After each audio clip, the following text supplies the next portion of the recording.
सुकून था, सादगी थी, बंदगी थी। जब मोबाइल नहीं था तो एक जिंदगी थी। अल्लाह और उसके फरिश्ते नबी पर दरूद भेजते हैं।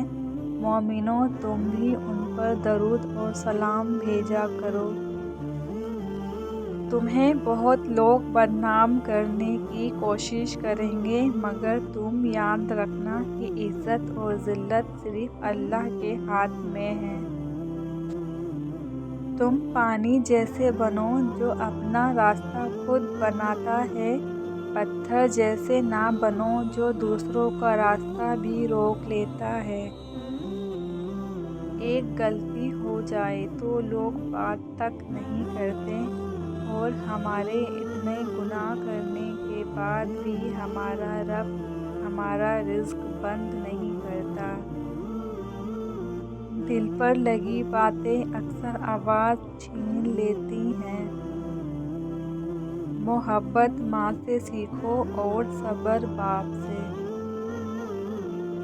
उम्मीद के आगे टूट जाना अच्छा नहीं लगता, किसी के आगे हाथ फैलाना अच्छा नहीं लगता। मुझे देने वालों के ही कतार में रखना मेरे मालिक। तेरे दर के सिवा कहीं और सर झुकाना अच्छा नहीं लगता। किसी का दिल मत दुखाओ, मजलूम की बद्दुआ जिंदगी तबाह कर देती है। हौसला कभी कमज़ोर ना होने दे, कामयाबी करीब है। और अल्लाह ताला फरमाते हैं, हर चीज़ के लिए मुझे याद करो।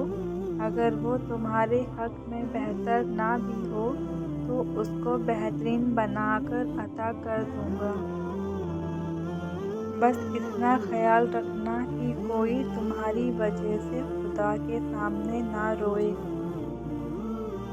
जिंदगी की हर ठोकर ये एहसास दिलाती है कि अल्लाह के सिवा कोई अपना नहीं है। ज़रा सब्र करके देखो, क्या पता रब की रज़ा वही हो जिसकी तुम आस लगाए बैठे हो। किसी के लिए ज़रिया बनकर गुरूर ना करना, ना जाने तुम्हें अल्लाह कब ज़रिए का मोहताज बना दे। कामयाब ज़िंदगी, इंतज़ार, सब्र और अल्लाह की ज़ात पर यकीन। सब्र का रास्ता मुश्किल ज़रूर होता है, लेकिन सब्र करने वालों की मंजिल बहुत खूबसूरत होती है। अपने राज को अपने दिल में रखो, उससे तुम भी सुकून में रहोगे और तुम्हारा राज भी महफूज रहेगा।